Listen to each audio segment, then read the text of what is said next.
조건부 확률로부터 이야기를 이어가도록 하겠습니다.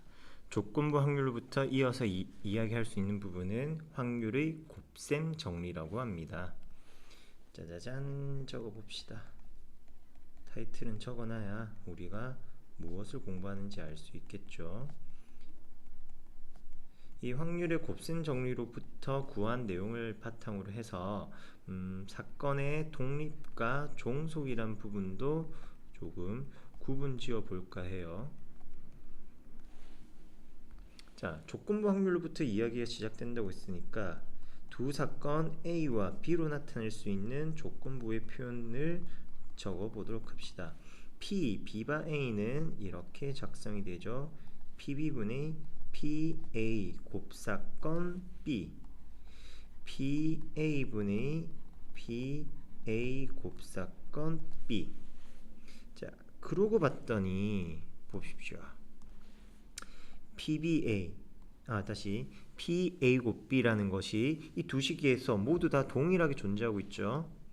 따라서 PA와 B 두 사건의 곱사건인 AB 곱사건의 확률의 값은 자, 첫 번째 PB 곱하기 PA바 B의 값의 연산으로부터 찾아낼 수도 있고요.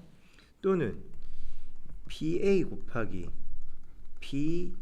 B바 A의 꼴로도 나타낼 수가 있는 겁니다.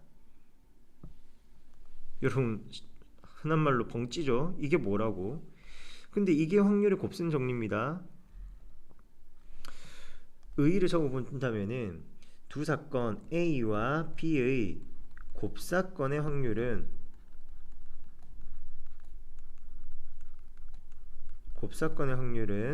다른 확률들 두 확률 값의 곱으로 구할 수 있다.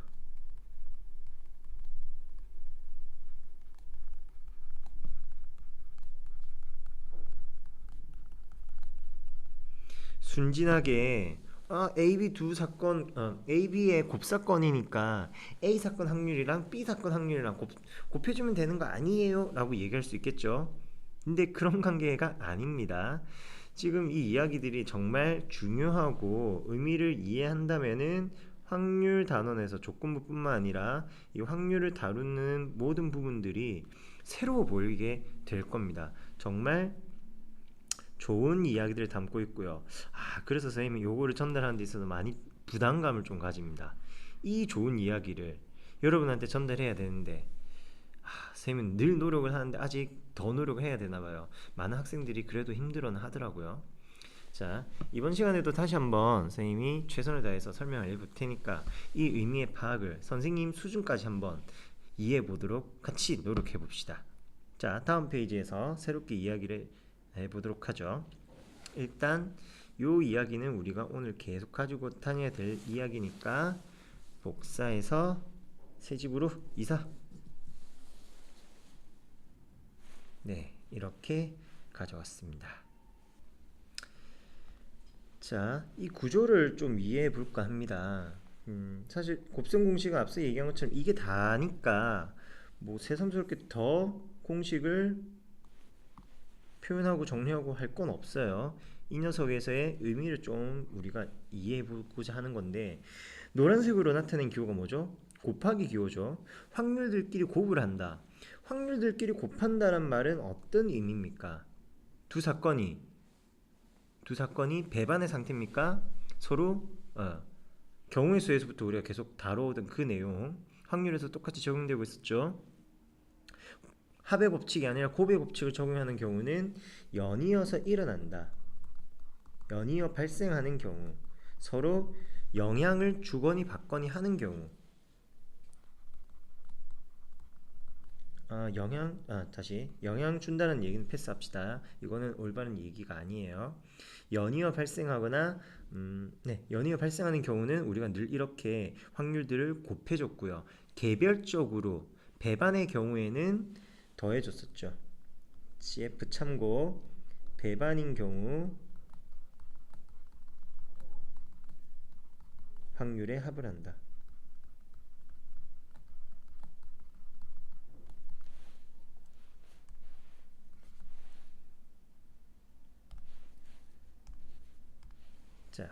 그렇다면 지금 이 경우는 무엇이냐? 사건이 연이어 일어나고 있는 겁니다. 이 첫 번째 녀석을 말로 한번 풀어본다면은 사건 B가 일어날 확률을 구했죠. 사건 B가 먼저 발생한 겁니다. 1차적으로 사건 B가 일어난 겁니다. 그 이후에 연이어 발생한 사건이 무엇이냐? 사건 B가 발생했을 때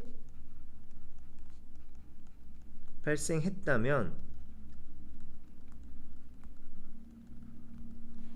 사건 B가 발생했다면은 그때 사건 A가 발생할 확률.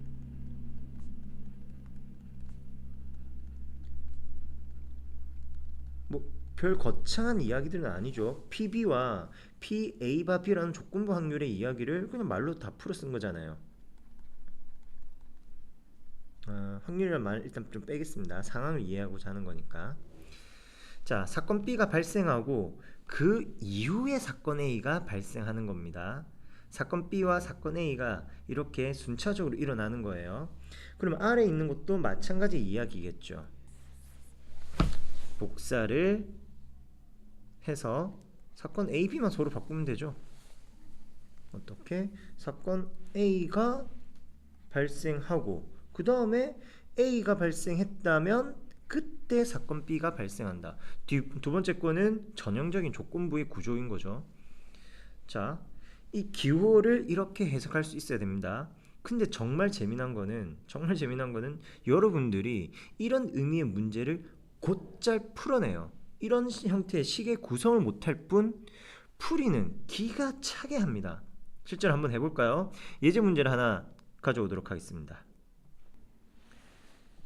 자, RPM 문제이고요. 필수 유형 420번 문제만 가져오겠습니다.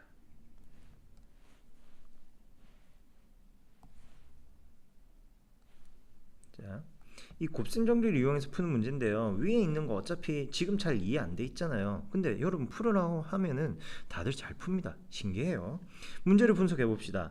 전체 회원 27명인 동아리에서 13명이 여학생이래요. 아, 그러면은 14명은 남학생이다. 이런 생각. 네, 다들 잘한다고요. 그때 한 사람씩 차례로 2명을 뽑을 때 뽑힌 2명이 모두 여학생일 확률을 구하여라. 이게 뭐 문제라고. 이게 뭐. 자, 한 사람씩 차례로 2명 뽑는다고 했습니다. 그러면은 처음 뽑히는 학생이 있을 거고요. 두 번째 뽑히는 학생이 있을 겁니다. 자, 처음 뽑힌 학생도 두 번째 뽑힌 학생도 모두 어떤 학생들? 여학생이어야 해요. 그러면은 처음에 여학생을 뽑아주면 됩니다. 27명 중에서 여학생이 13명 있으니까 27분의 13의 확률이죠. 두 번째 여학생을 또 뽑아주면 됩니다. 그게 뭐 어렵습니까? 그런데 자, 두 번째는 또 어떻게 되죠? 26분의 12가 되죠. 이미 한 명 뽑았으니까 전체 인원의 수 마이너스 1. 여학생 한 명 선택됐으니까 역시 전체 마이너스 1. 그런 과정을 통해서 26분의 10이라는 값이 나오게 되겠죠. 그리고 요거 똥똥똥 계산하면 되겠죠. 13, 26은 2로 약분하고 2와 12는 2로 약분이 되니까 27분의 2다. 요렇게 확률값 구하겠습니다. 이게 정답입니다. 근데 이게 바로 요 위에 있는 요 놈들의 이야기예요. 에? 뭐 개념이 잘 정리 안 되죠? 요거를 여기 오른쪽으로 잠깐 제쳐두고 다시 이야기를 합시다. 참, 요거는 이렇게 풀어도 상관없습니다. 어차피 차례로 2명을 뽑는단 말은 우리가 앞으로도 자주 쓰게 될 용어니까 미리 얘기할게요. 차례로 2명을 뽑는다. 이런 것을 우리는 비보건 추출이라고 합니다. 이 말의 어감을, 이 단어의 뜻을 한번 생각해 보세요. 추출, 뽑아내는데 어떻게? 비복원이다. 아닐비. 복원을 하지 않는다. 복원한다는 말은 원래의 모습으로 돌아가지 않는다. 즉, 한번 선택한 사람을 다시 후보군에 넣지는 않는다. 그래서 인원의 수가 한 명 줄어드는 거잖아요. 요거는 이렇게도 볼 수 있는 겁니다. 이 7명 중에서 2명을 뽑는데 여자 13명 중에서 어떤 2명을 뽑아라. 이런 것과도 마찬가지 동일하다고요. 계산해 보시면 동일한 값 나옵니다. 어차피 번분수 형태에서 분자 분모에 각각 2 곱하기 1이라는 것이 분모로 깔려 있는 거니까. 자, 근데 이거는 이 확률의 곱셈 정리에 의하면은 이런 이야기입니다. 자, 사건 A는 여학생 선택. 다시 처음 선택에서 여학생 선택.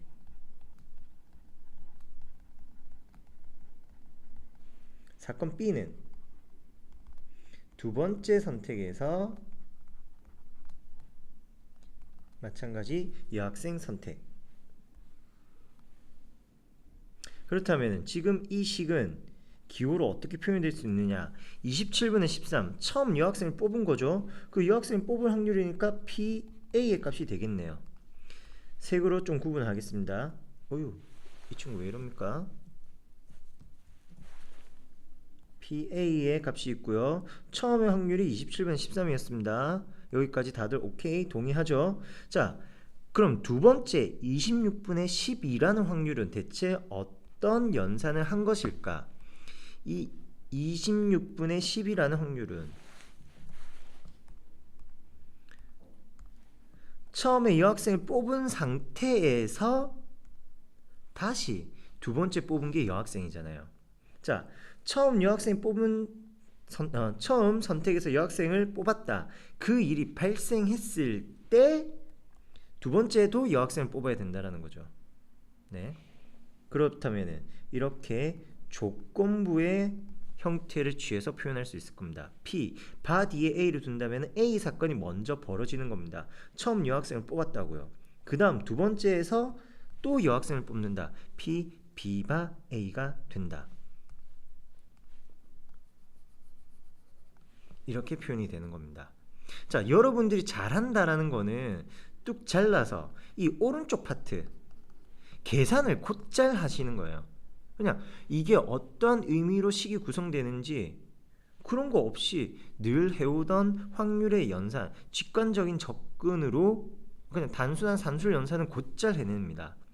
근데 우리가 이 확률 통계 단원을 배워 나가면서 조건부 확률이라든지 뭐 수학적 확률, 기하학적 확률, 뒤에 통계 파트까지 모두 다 마찬가지고 확통뿐만 아니라 1학년 때 했던 수원 2 그리고 2학년 때 배워오고 있는 미적 1 또 이과 친구들은 배워나갈 미적 2 기백 이 모든 수학 과목들 그뿐만 아니라 모든 학문의 영역에서는 언제나 그 이론적인 배경도 중요하고요. 수식 풀이 과정에서는 이 왼쪽에 있는 것과 같이 어떠한 과정에 의하여 또는 어떠한 생각을 바탕으로 이 해당되는 값을 구해냈는지 직접 정리할 수 있어야 됩니다.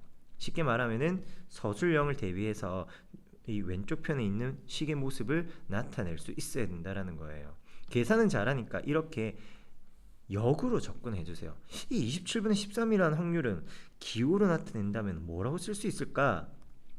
26분의 10이라는 확률은 기호로 나타낸다면 뭐라고 쓸 수 있을까? 어떻게 쓸까? 이걸 끊임없이 고민해 주시기를 바란다라는 겁니다. 거기에 필요로 하는 기호와 접근 방식, 아이디어가 이 곱셈 정리에 나와 있는 것이고요. 곱셈 정리 이렇게 단순하게만 끝나는 건 아닙니다. 조금 더 복잡하게 문제풀이에 적용이 될 거고요. 역시 마찬가지 문제가 복잡해져도 확률 계산 여러분 곧 잘해요. 확률 계산의 문제가 아니라 그 계산하고자 하는 식이 어디로부터 나왔는지 그 식을 세우는 연습 이런 것들을 주로 하셔야 된다는 겁니다. 자, 얘기 마저 이어가도록 하겠습니다. 처음에 이야기하기를 오늘 곱셈 정리를 배우고 이것을 바탕으로 사건의 독립과 종속을 이야기한다고 했었죠. 자, 독립과 종속을 이야기할 텐데요. 독립이라는 거 여러분 독립이란 말 모르는 친구 있습니까? 당장에 우리는 뭐 어렸을 때부터 계속 배웠지만 일제로부터 독립했다 이렇게 이야기하잖아요. 독립과 종속 즉 독립했다는 말은 우리가 가지고 있었던 그 치욕의 기간, 일제 감정기 시절에 감정기를 딛고 독립했는데, 이 일제 감정기 때 일본이 결국 2차 대전 패망을 하게 되면서 뭐 우리의 자력은 아니었지만 독립을 하게 됐죠. 그때 또 뭐가 있었냐면은, 영화 군함도 보셨습니까? 물론 선생님은 아직 못 봤습니다만, 모르겠어. 앞으로도 그 영화를 볼 일이 있을런지 모르겠다만, 군함도 얘기가 뭐냐면은 강제징용을 당한 거였죠. 그 강제징용을 당해서 되게 힘든 상황에서 격한 노동과 비인격적인 대우를 받으면서 일을 했다, 이런 사실들은 팩트입니다. 거기에 이제 영화에서는 약간 소스가 좀 가미돼서, 네, 소지섭도 나오고 송중기도 나오고 뭐 이런 건데요. 그때 뭐가 있었냐면은 아까 말한 것, 방금 얘기처럼 2차 세계대전을 일본이 일으켰고, 그러면서 내선일체라는 말을 한 게 있습니다. 여러분들 한국사 시간에 배웁니다. 지금은 수학 시간이에요. 한국사는 아니지만 한국사 시간에 배울 얘기입니다. 이 내선이란 게 일본과 조선은 하나다. 너네들을 우리랑 같은 급을 해줄 테니까 너희도 같이 전쟁하자라는 식으로 얘기한 겁니다. 그래서 실제 우리 어른들이 전쟁터로 끌려도 가고요. 군함도에 끌려가서 노동자로 부당하게 일을 하기도 하고요. 또 할머니들은 위안부로 끌려가서 많은 아픔을 받고 돌아오기도 하고요. 그런데 지금은 우리가 일본으로부터 독립했습니다. 그러면은 일본은 이제 뭐 2차 대전 패전의 책임을 짓고, 패전이 아니죠. 2차 대전 발발의 책임을 지기 위해서 군대를 없앴죠. 그래서 자기를 지키는 자위대란 군대를 개설했는데, 뭐 걔네들이 뭘 하든지 간에, 일본에 무슨 일이 있든지 간에, 일본이랑 우리는 이제 말 그대로 남남이잖아요. 남남. 서로 영향을 주거니 받거니 하지 않는다는 거예요. 일본이 전쟁을 한다, 만약에 과거처럼 세계 대전처럼 일본이 전쟁한다, 그럼 우리는 하지 마라고 말리면 되는 거지. 일본이 가니까 우리도 당연히 간다. 일본이 가니까 일본 애들이 야 조선 애들 와, 한국 애들 와, 이렇게 얘기할 수도 없는 상황이라는 거예요. 뭐 간단한 독립이란 이야기를 너무 굳이 길게 얘기한 감도 없잖아 있긴 한데, 독립은 쉽게 얘기해서 서로 영향을 주거니 받거니 하지 않는다는 겁니다.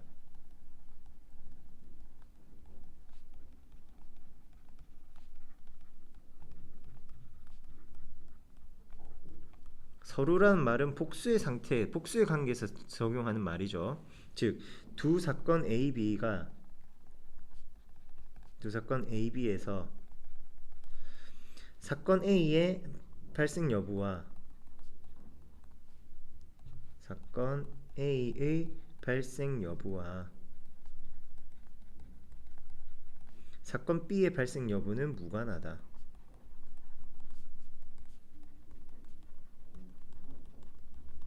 위에 했던 말을 뭐 다시 풀어 쓴 것과 같은 얘기죠.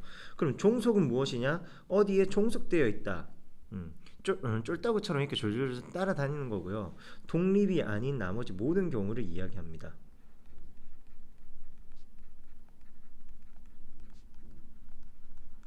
즉, 두 사건이 있다면은 두 사건의 관계는 독립 아니면 종속, 이렇게 구분을 짓는 겁니다. 자, 그럼 독립에 대한 개념은 알겠다. 그러면은 사건들이 발생 여부가 상관이 없다는 건 무엇을 뜻하는 것일까? 그 구체적인 사례를 한번 보도록 합시다. 교재에 있는 예를 가지고 한번 이야기를 해볼게요.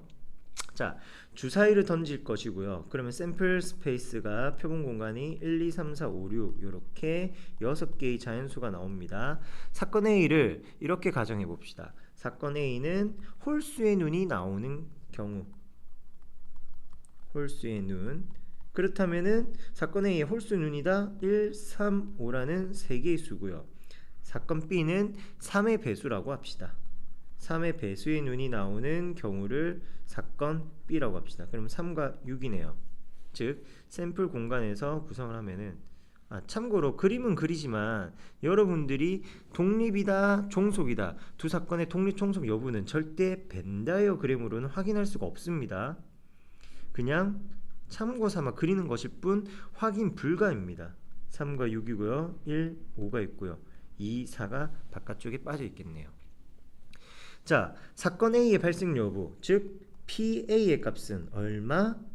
전체 경우의 수 6개 중에 발생하는 사건의 경우의 수 3가지니까 2분의 1의 확률이네요. 자, 이것과 사건 B의 발생 여부는 무관하다. 즉, 사건 A는 2분의 1의 확률로 발생하는데 사건 B가 일어났을 때 사건 A가 일어나는 거랑 다시 사건 B가 발생했을 때 사건 A가 발생하는 거랑 사건 B가 발생하지 않았을 때 사건 A가 발생하는 거랑 아무 상관이 없다는 겁니다. 다시 식으로 적어 본다면은 사건 A의 확률을 구할 건데 A가 발생한 확률을 구할 건데 어느 경우냐면은 B가 발생했을 때와 B가 발생하지 않았을 때의 값들을 각각 구해보자라는 겁니다. 무엇으로? 조건부 확률을 바탕으로 PB분의 AB 곱사건 확률 여사건 비여사건 확률분의 PA 곱 비여사건. 그럼 PB의 값은 두 가지의 경우 수가 있으니까 6분의 2, 3분의 1의 확률이죠. 그리고 분자 AB의 곱사건 확률은 3이라는 거 하나 있으니까 6분의 1의 확률이네요. 그러면 이 값은 얼마입니까? 2분의 1이네요. 다시 B가 발생하지 않을 확률은 3분의 2입니다. 6분의 4니까 또는 1 빼기 3분의 1을 해도 줘도 되겠고요. 그렇다면은 A 곱사건 B 여사건 집합으로 단순하게 이야기한다면은 A 곱사건 B 여사건은 A 차 집합 B를 이야기하는 것과 같고요. 1, 5라는 두 가지의 원소가 있네요. 따라서 6분의 2. 그럼 이 값도 마찬가지 2분의 1로 나오네요. 다시 정리해서 봤더니 A가 발생할 확률이 2분의 1입니다. 근데 B 사건이 발생했을 때 사건 A가 일어날 확률을 봐도 2분의 1이에요. 또 B 사건이 발생하지 않았을 때 사건 A가 발생하는 확률 역시 2분의 1입니다. 즉 사건 B가 일어났든 일어나지 않았든 A라는 사건이 발생할 확률은 언제나 동일한 값. 사건 B의 발생 여부와는 상관없는 경우다. 이런 경우에 사건 A와 사건 B는 독립의 관계라고 이야기를 합니다.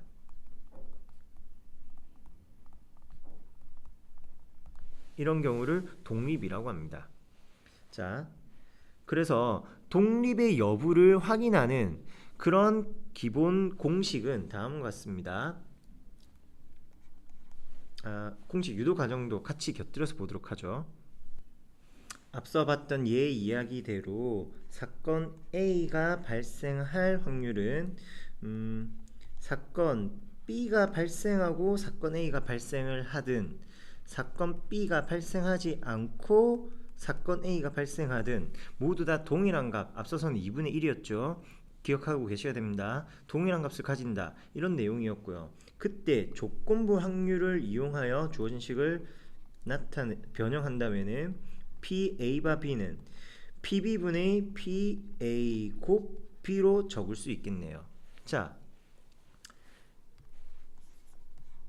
이렇게 같은 거니까 괜히 옮겼네요. 그냥 이것도 이거대로 적을걸. 여기에서 주어진 식을 살짝 변형하겠습니다. 어떻게? 양변에 확률 PB를 곱해주는 겁니다. PA와 PB 확률의 곱이 PA 곱 B. 곱사건의 확률은 개별 사건 확률 곱과 같다. 그것이 지금 이 식이 뜻하는 바고요. 이걸 만족하는 경우에 사건 A와 사건 B는 서로 독립이라는 겁니다. 곱사건의 확률이 언제나 개별 확률의 곱이라는 게 아니라 이걸 만족할 때만 사건 A, B는 독립이다. 이렇게 이야기할 수 있는 겁니다. 말로는 이렇게 풀었습시다. 개별 사건 확률의 곱이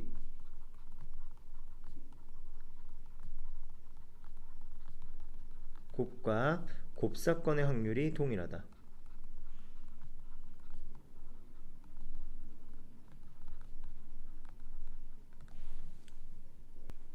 이것이 두 사건 독립에 관한 필요 충분 조건입니다. 두 사건이 서로 독립이라면은 곱사건의 확률은 개별 확률의 곱과 같고요. 또는 개별 확률의 곱을 구해봤더니 그게 곱사건의 확률과 같더라. 그렇다면 두 사건은 독립이다. 이렇게 이야기할 수 있다는 것입니다. 참고로 뒤에 식 하나 더 있었죠. 그래서 요거로부터 추가적인 이야기를 더 할 수 있습니다. PA는 참고 PA는 B여사건분의 P A 곱 B여사건, 따라서 PA와 B여사건의 곱은 PA 곱 B여사건의 꼴이 되죠. 이 구조 역시 이야기하는 바가 뭐냐면은 공간 확보를 좀 할게요. 이 구조가 이야기하는 바는 사건 A와 사건 누구? B여사건이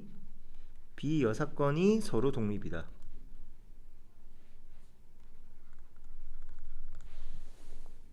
자, 앞서 이야기했던 거는 A와 B가 독립이고요. A와 B가 독립이면은 자동적으로 A와 B여사건 역시 독립이 됩니다. 위에서 방금 확인한 내용이에요. 자, 두 사건이 독립이라면 한 사건의 여사건과도 서로 독립의 관계가 된다는 겁니다. 즉 B사건을 고정시켜 놓고 본다면은 다른 사건의 여사건이라 했으니까 A 여사건의 경우에도 서로 독립의 관계라는 거고요. 그리고 B 여사건이란 녀석을 고정시켜 놓아도 마찬가지입니다. A 여사건과 B 여사건 역시 서로 독립의 관계입니다. 자, 사건이 독립이다라면은 거기에 파생돼서 추가적인 세 가지 사건의 경우들도 모두 독립의 관계를 가진다. 역시 같이 기억해 주시기를 바라고요. 자, 사건의 독립은 개별 확률의 곱과 곱사건의 확률 값을 비교해서 이야기하고요. 이것이 성립하지 않는 경우에는 종속이다 라고 이야기합니다. 그리고 두 사건의 독립이면은 나머지 세 가지 경우 역시 독립이 된다라고 이야기하게 되고요. 오늘 이야기하는 내용 곱셈 정리 역시 간단하게 곱사건의 확률을 두 확률의 곱의 형태로 나타내는 표현이 있었고요. 계산은 여러분들도 다들 곧잘 하는 거였습니다. 칙을 구성하는데 좀 더 연습하자고 했고요. 사건의 독립 이야기하고 있었습니다. 독립이 아닌 경우는 종속인데 어떤 걸 독립이냐? 서로 영향을 주거니 받거니 하지 않는다. 그래서 사건 B가 일어나고 사건 A가 일어나든 일어나지 않고 사건 A가 일어나든 사건 A의 발생 확률은 아무 상관없다. 즉 이런 예를 들어보죠. 내가 오른손으로 주사위를 던지는데 주사위에 홀수의 눈이 나오는 거랑 홀수의 눈이 안 나오니까 짝수의 눈이 나오는 거죠. 그거랑 동전의 앞면이 나올 확률은 동전 앞면 나올 확률은 영향을 받습니까? 홀수의 눈이 나왔다고 해서 동전이 앞면 나올 게 뒷면 나오나요? 짝수 나왔다고 뒷면 나올 게 앞면 나오고 그러나요? 아무 상관없이 동전은 계속 앞면 나올 확률 2분의 1로 일정하게 유지되잖아요. 이런 게 독립입니다. 이렇게 상황으로 이해할 수 있고요. 말 그대로 아무 관계 없는 거 4층에 있는 학원에서 오늘 학원이 쉬어요. 그거랑 우리랑 무슨 상관인데 4층에서 신들 우리는 우리대로 공부하면 되는 거고요. 2층에서 뭔 일이 있든 우리는 우리대로 하면 됩니다. 물론 뭐 불이 나거나 사람이 다치거나 건물이 위태위태하거나 그러면은 영향을 받고 움직여야 되겠지만 이런 식으로 단순하게 생각했을 때 단순한 게 아니죠. 상식적으로 일반적으로 생각했을 때 전혀 별개의 건입니다. 아무 영향 주거니 받거니 하지 않습니다. 그렇다면 그건 독립의 사건이라는 거예요. 그런데 내가 오늘 야자를 쨌다. 그러면 내일 담임선생님이 기부는 나의 행위의 독립일까요? 담임선생님이 화나겠죠? 조회 시간을 불러내겠죠? 몇 대 맞을래 물어보겠죠? 그런 건 독립이 아니라는 거예요. 내가 수학 공부를 열심히 안 했어. 성적은 이거 원래 떨어져야 되는데 가끔 독립인 경우도 있더라고요. 뭐 결과는 좋긴 하지만 괜히 씁쓸한 얘기를 했네요. 하지만 공부를 해서 성적을 올리도록 합시다. 독립의 관계가 아니고 그거는 종속의 관계가 됨을 한번 보여봅시다. 공부를 많이 하고 열심히 하고 성적이 올라가더라는 종속의 관계를 만들어 보도록 합시다. 자, 자세한 그런 이제 일상적인 얘기들은 좀 너무 추상적인 얘기로만 진행이 되니까 교재에 있는 문제를 통하여 수학적인 이야기, 숫자로서의 이야기를 한번 해보도록 합시다. 자, 제일 기본적인 독립 여부의 판단 문제입니다. 독립은 벤 다이어그램 그려도 판단할 수 없다고 했고요. 그리고 앞서 얘기한 것처럼 일반 상식적인 선으로도 이해 안 되는 경우가 있습니다. 바로 지금 문제. ABC 3개 사건을 정했습니다. 1부터 10위까지 나오는 정 12면체라고 하네요. 그러면은 각 수가 나올 확률은 다 일정하다. 정 12면체니까. 그래서 표본 공간을 다음과 같이 구성하고요. 사건 A는 사건 A는 홀수가 나오는 경우라고 하네요.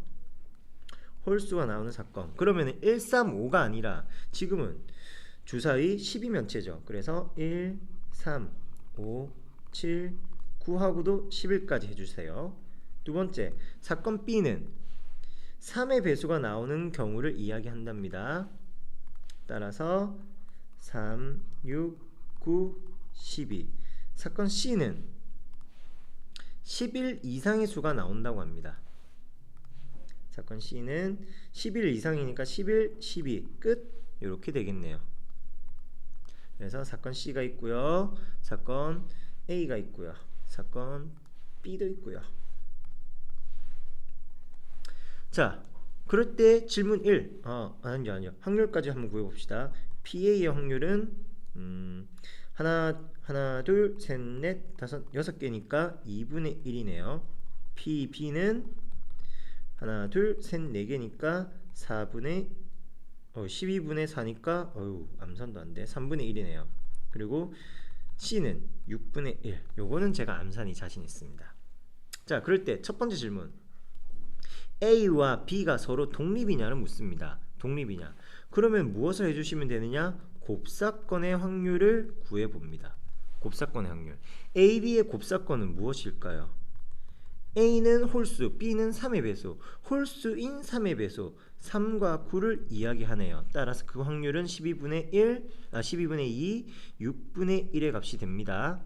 자, 그때 PA와 PB의 곱을 구하면은 PA와 PB의 확률 곱을 구했더니 2분의 1과 3분의 1 해서 6분의 1 나오죠. 그 두 확률이 서로 동일하군요. 뭐가? 곱사건의 확률과 확률의 곱이 동일하네요. 그렇다면 A와 B는 무슨 관계? 독립관계다. 이렇게 이야기할 수 있는 겁니다. 자, 여기서는 앞서 얘기한 것처럼 지극히 상식적이고 일반적인 개념으로 이해가 안 됩니다. 주사위를 던졌는데 홀수가 나오는 거랑 3의 배수가 나오는 거랑 서로 영향을 주거나 받거나 하지 않는데요. 3의 배수가 나왔든 나오지 않든 뭐 좀 파악이 쉽지만은 않습니다. 그래서 언제나 독립 여부는 이렇게 계산으로서 확인해 주실 수 있도록 하시고요. 나머지 A와 C, B와 C도 마찬가지로 진행하면 되겠습니다. 둘 중에 하나가 종속인 게 있어요. 당연히 다 독립인 것만 문제에서 묻지는 않았습니다. 그래서 종속인 거 선생님이 하나만 보여드릴게요. 자, 두 번째가 아니라 세 번째 거. B와 C는 서로 종속입니다. 어떻게 확인하느냐? 곱사건의 확률, BC 곱사건의 확률을 구해봅시다. 그 곱사건의 경우는 뭐가 있나요? B는 3의 배수고요. C는 11 이상의 수네요. 그러면 11 이상의 3의 배수니까 10이라는 수 하나, 12분의 1의 확률이군요. 자, 이제 개별 확률들을 곱해줍시다. PB의 값은 3분의 1이고요. PC의 값은 6분의 1이어서 18분의 1입니다. 어떻습니까? 12분의 1과 18분의 1의 값은 서로 사맞디 아니하네요. 따라서 얘네들은 독립이 아니다, 종속이다 라고 이야기하면 되겠습니다. 다시 얘기하겠지만 두 사건이 독립이다, 종속이다, 이것은 벤 다이어그램으로 보는 것도 아니고요. 반드시 공식으로 확인해 주세요. 공식. 곱사건의 확률이랑 개별 확률의 곱이랑 같다. 그게 아니라면은 지극히 상식적인 판단, 지극히 상식적인 판단. 아까 얘기한 것처럼 주사위와 동전의 관계, 이런 것들, 일본과 우리의 관계, 이런 것들 생각해 주시면 됩니다. 근데 지극히 상식적으로 판단했는데 매번 틀려. 그럼 내 상식이 약간 어긋나 있는 거라 생각하시고 성실하게 공식으로 확인해 주시면 되는 겁니다. 자, 다른 문제 더 보도록 하죠. 또 뭐가 있을까요? 예제 4번이 있겠죠. 예제 4번에서는 또 무슨 이야기를 하려나? 당연히 이 책의 스타일이, 문제는 한 단계 지날수록 반복 연습보다는 조금씩 난이도를 올려가죠. 그래서 동일 유형에 대한 반복은 RPM 부교재를 통해서 진행을 하고요.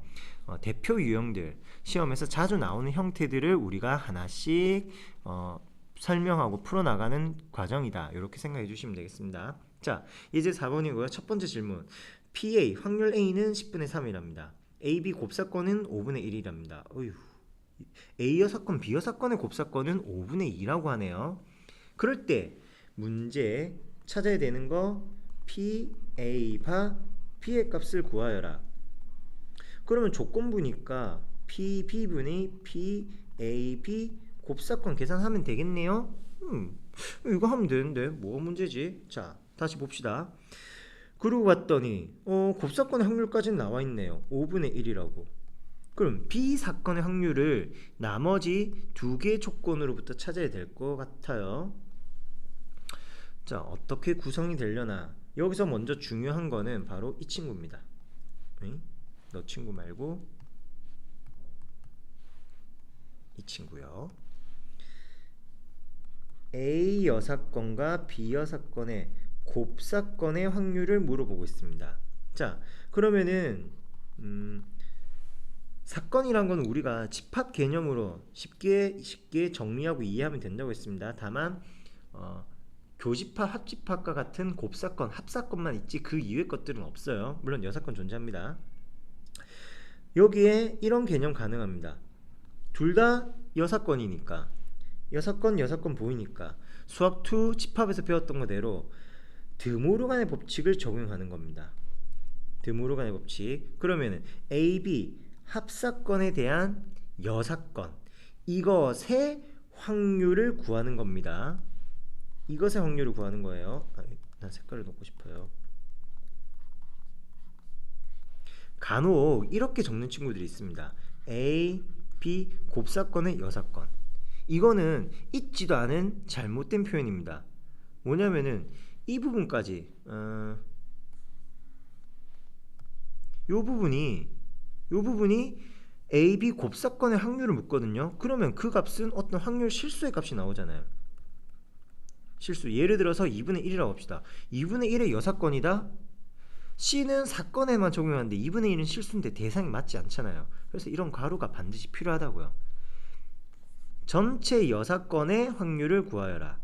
이렇게 해석이 되게끔 식을 구성해야 되는 겁니다. 그래서 식 표현 나타내는데 문제 없도록 하시고요. 자, 그러면 여사건의 확률은 확률의 성질에 따라서 1 마이너스 합사건의 확률이다. 이렇게 구해주시면 되겠네요. 그럼 합사건의 확률은 A와 B 확률 합에다가 곱사건 A 곱 B를 빼면 되는 거죠. 드디어 우리가 찾고자 하는 바로 그가 P, B가 여기에 딱 숨어 있었네요. 나머지 해당되는 부분들 메꿔줍시다. PA의 값은 10분의 3이고요. PB의 값은 모르고 찾고자 하는 값, 그리고 곱사건의 확률은 5분의 1이었네요. 그러면은 얼마 너는 5분의 1은 10분의 2가 되고요. 10분의 3에서 10분의 2를 빼니까 10분의 1이네요. 그러면은 10분의 9 마이너스 PB의 값입니다. 그것이 최초의 자변, 여사건들의 곱사건 5분의 2, 즉 10분의 4의 확률이네요. 따라서 확률 PB는 10분의 9 빼기 10분의 4, 10분의 5분이나 2분의 1이 되겠습니다. 2분의 1, 따라서 5분의 2의 확률이 된다. 이렇게 대답하시면 되겠습니다. 자, 두 번째 이야기.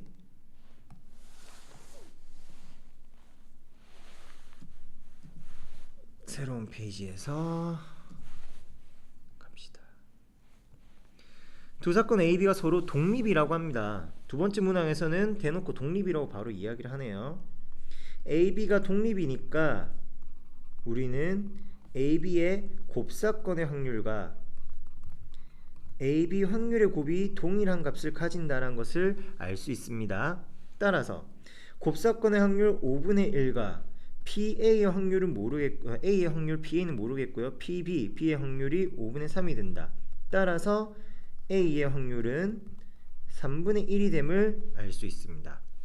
그러면 합사건의 확률은 어떻게 될까? 합사건은 앞서 구했듯이 A 사건과 B 사건 확률의 합에서 곱사건의 확률을 빼주는 것이죠. A 사건 확률 나와라 5분의 3, B 사건 나와라 3분의 1, 곱사건 나와라 5분의 1, 15로 통분합시다. 3, 3은 9, 1, 5, 그리고 3, 15분의 14 빼기 3이네요. 11. 이렇게 확률 계산 되겠습니다. 독립의 여부를 계속 활용한 문제 이렇게 되겠네요. 그리고 고등학교 수학에서의 이야기가 늘 그렇지만 새로운 개념 하나 배웠다고 무조건 그 개념만으로 문제를 다 푼다, 그 개념만 쓰는 문제가 있다, 이런 건 없습니다. 언제나 복합적인 개념을 물어보는 문제들이 많고요. 초기 입문 단계에서는 쉬운 문제, 단순 개념을 확인하는 공식 적용하는 계산 문제들을 많이 보게 될 거고요. 점차로 진행이 되면은 복합적인 개념을 물어보는 문제가 나오게 될 겁니다. 즉 오늘 배웠던 확률의 곱셈 정리와 그리고 독립 종속에 관련된 문제 보도록 하겠습니다. 바로 바이블 예제 5번 문제가 되겠고요. 예제 5번은 종속 1대의 독립사건에 대한 이야기라고 합니다. 아니, 종속 1대의 곱셈 정리. 종속인데 왜 독립이 돼? 말을 바로 해야죠. 죄송합니다. 자, 5장의 당첨 복권이 있는 10장의 복권 상자가 있다. 와, 대박. 10장 중에 5장이 당첨이래요. 그러면 이건 우리가 속칭 물반, 고기반이라고 합니다. 당첨을 동그라미로 합시다. 꽝을 X로 합시다. 이렇게 토탈 10장이 있습니다. 창희와 경도라는 아이 둘이서, 아니죠, 아이가 아닙니다. 알고 보면 이 두 분 돈 많이 버신 요 책 저자분들입니다. 각각 차례대로 한 장씩 뽑겠다. 창희 먼저, 경도 다음. 1번 타자 창희, 2번 타자 경도. 자, 그럴 때 다음 물음에 답하여라. 그리고 굉장히 중요한 조건, 뽑은 복권은 다시 넣지 않는다. 이걸 뭐라고 이야기한다고요? 비복원이라고 했습니다. 원래 모양으로 돌아 넣지 않는다라는 겁니다. 첫 번째, 창희, 경도 모두 당첨 복권을 뽑을 확률을 구하여라. 여러분들 이거 계산 기가 막히게 한다고요. 창희 당첨 복권 뽑는다. 10분의 5. 경도 당첨 복권 뽑는다. 창희 다음에 경도입니다. 창희 뽑았고요. 경도 경도가 뽑을 확률, 창희 뽑았으니까, 그리고 뽑은 복권 다시 집어넣지 않았으니까 9장으로 줄어들었고요. 당첨 복권 역시 4장으로 줄어들었습니다. 아까 물어봤던 문제 유형이랑 100% 동일하네요. 약분할 거면 그냥 약분해주죠. 2, 1, 2가 되네요. 그래서 9분의 2의 확률이다. 이렇게 됩니다. 뭐 어려운 거 없네요. 두 번째, 창희가 당첨 복권을 뽑지 못한다. 이제 이거 라이브로 바로 풀 수 있잖아요. 10분의 5. 이 5는 꽝의 5. 오케이?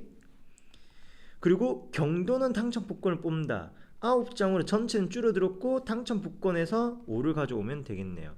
그렇다면은 18분의 5의 확률 되겠고요. 세 번째, 경도가 당첨 복권을 뽑는다고 합니다. 요거 좀 자세히 봅시다.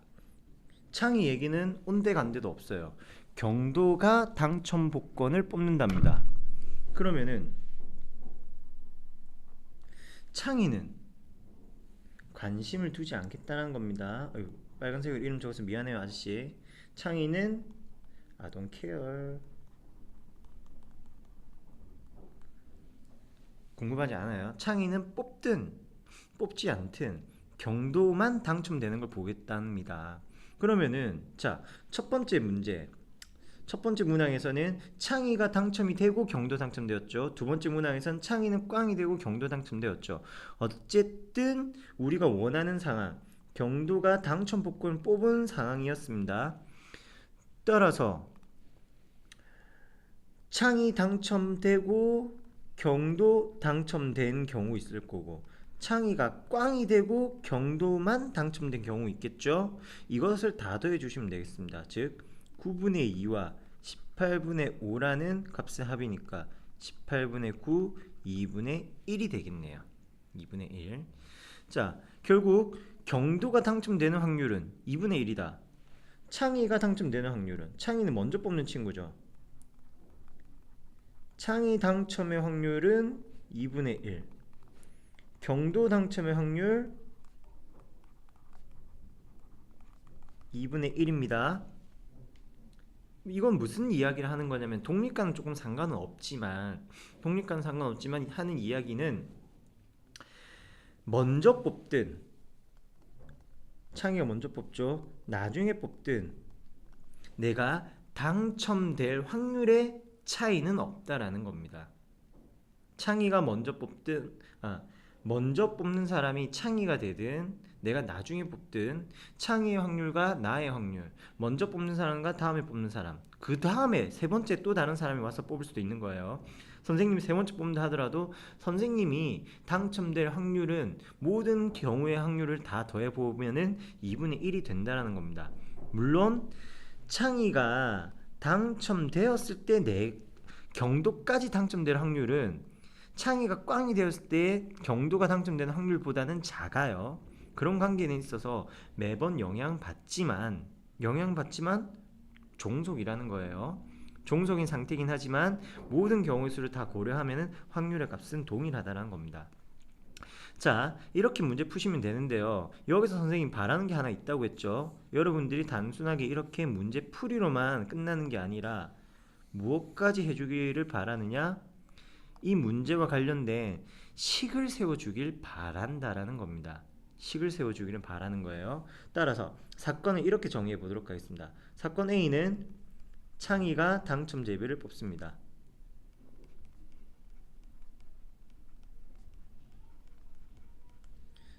선택이라고 할까요? 뽑는다고 할까요? 선택으로 적었습니다. B는 두 번째 경도였죠. 경도가 당첨제비를 뽑는다라고 이야기를 해볼 거고요. 자, 그럼 첫 번째 질문. 창이가 먼저 당첨제비를 뽑았죠. 즉 PA라는 사건이 발생했습니다. 그리고 경도가 당첨제비를 뽑아야 되는데 창이가 당첨된 이후에 뽑는 거잖아요. 따라서 P, B바 A라는 조건부 확률의 형식을 취해 주셔야 되는 겁니다. 좀 혼란스럽습니까? 불과 한 20분 지났다고 또 다 까먹었네요. 사건의 아니죠. 두 번째 페이지네. 사건의 조건부 확률로부터 찾아낸 이 곱셈 확률의 곱셈 정리 이야기를 하고 있는 중이었습니다. 다시 작성하는 페이지로 넘어가서 두 번째 문제. 이번에는 창이는 당첨을 뽑지 못한다고 했어요. 그럼 창이가 당첨 안 되는 거니까 A 여사건 이렇게 표현해 주시면 되겠고요. P 경도는 당첨되어야 된다고 했습니다. B는 그냥 B가 아니라 창이가 당첨되지 않아야만 하는 거니까 A 여사건 이렇게 해주셔야 되겠고요. 마지막 3번은 창이 당첨이니까 P, B 이걸 물어보는 게 되겠네요. 그렇게 각각의 확률들을 구한다 라고 이야기해 주시면 되겠고요. 하나씩 위치로 옮겨서 정리합시다. 너는 어디서 왔니? 이거 어디서 온 걸까요? 모르겠네요. 지워. 자, 그런데 이 세 번째 PB를 구하여라. 그냥 다짜고짜 B라고 이야기하기는 사실 쉽진 않고요. 위에서 이야기하던 이 두 가지 식이 두 가지 다 반영이 되었으니까 식을 작성할 때는 이렇게 앞사람 당첨되고 그 뒤에 뒷사람 당첨되는 경우가 있고요. 앞사람이 꽝이 되고 그 다음에 뒷사람이 당첨되는 확률, 요렇게 나타내 주시기를 바라는 겁니다. 계산 여러분들 다 잘하는 거 알고 있습니다. 여러분의 실력 부족함이 없고요. 다만 요렇게 식 표현해내는 거, 요거 연습하셔야 돼요. 그래야지만 문과학생들은 특히 내년 3학년부터 출창 보게 될 모의고사 문제들에서 조건부 확률 그리고 확률에 관한 기타 문제들 풀 때 어려움이 없을 겁니다. 자, 이번에는 총속에서의 이야기 했으니까 독립의 이야기로도 한번 가볼까요? 독립사건일 때의 확률의 곱셈 정리 이야기입니다. 독립사건은 서로 영향을 주거나 받거나 하지 않는다고 했습니다.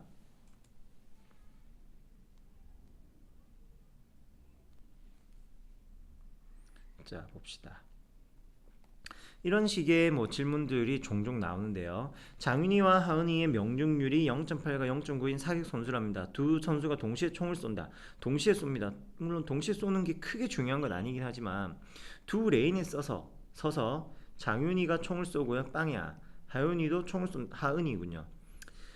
하은이가 총을 쏩니다. 빵이야. 0.8의 확률로 맞추고 0.9의 확률로도 맞춘답니다. 근데 지극히 상식적으로 생각해 봅시다. 물론 너무 상식으로 가면 좀 그렇긴 한데, 장윤희가 맞췄다고 해서 하은이의 명중률에 변화가 생길까요?